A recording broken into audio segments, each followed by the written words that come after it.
খালি করতে হবে।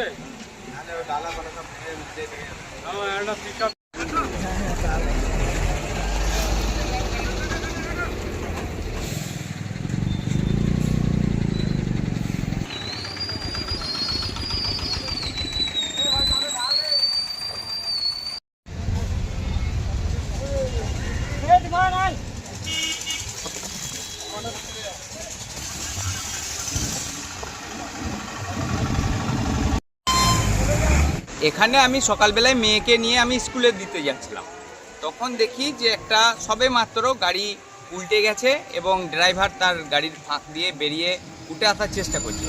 আমি তা করতে করতে আমি মেয়েকে বললাম একটু দাঁড়াও শোনাই, তো আমি দেখি উদ্ধার করার চেষ্টা করি। তো ড্রাইভারকে আমি উঠিয়ে বার করলাম। ড্রাইভারের সেরকম কিছু হয় নাই, অল্প লেগেছে। আমি গাড়িটাকে পর্যবেক্ষণ করছিলাম, তো দেখলাম যে গাড়িটার পিছনের দিকে টমেটোর সবজি এই ধরনের রয়েছে। তো তারপরে একটু পর ভালো করে লক্ষ্য করতেই দেখা গেল অভিনব কায়দায় ভিতর থেকে প্রচুর কয়লা বের হচ্ছে। এটা গোবিন্দপুর শেফালি মেমোরিয়াল কলেজের সামনে। তো তারপরে আমি দেখলাম যে এইরকম কয়লা, বিখ্যাত ব্যাপার, এটা অভিনব কায়দায় কয়লা পাচার হচ্ছে। কিন্তু আমরা সিনেমাতে দেখেছি, পুষ্পা সিনেমায় কীভাবে নানান রকম কাঠ পাচার হতো। তো এই প্রথম দেখলাম আমি এইভাবেই আর কি। এটা সম্ভবত ভেদিয়া থেকে ঘুষকরা রোডে যাচ্ছিল। আমার নাম সুদর্শন পাল, আমি স্থানীয় বাসিন্দা। সকালবেলা এসে দেখছি যে গাড়িটা অ্যাক্সেল বা গুল্লা কেটে বাঁ দিকে পড়ে রয়েছে।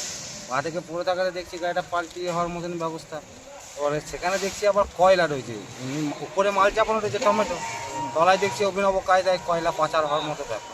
এরকম গাড়িতে যাচ্ছে কয়লা, আগে তো দেখিনি গাড়িতে কয়লা যাওয়া, এখন দেখছি মানে পাচার হচ্ছে। তার মানে আমরা জিনিসটা দেখলাম এটা আজকে হয়েছে বলে, নাহলে তো আমরা কোনোদিন দেখিনি।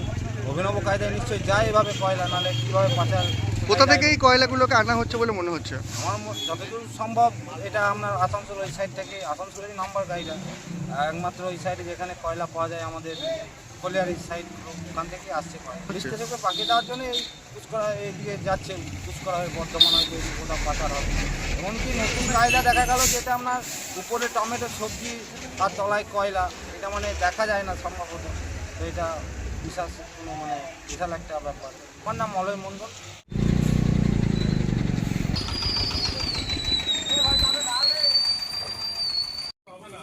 দেখেছ আগে ফেলে দিয়েছি, ফেলিনি।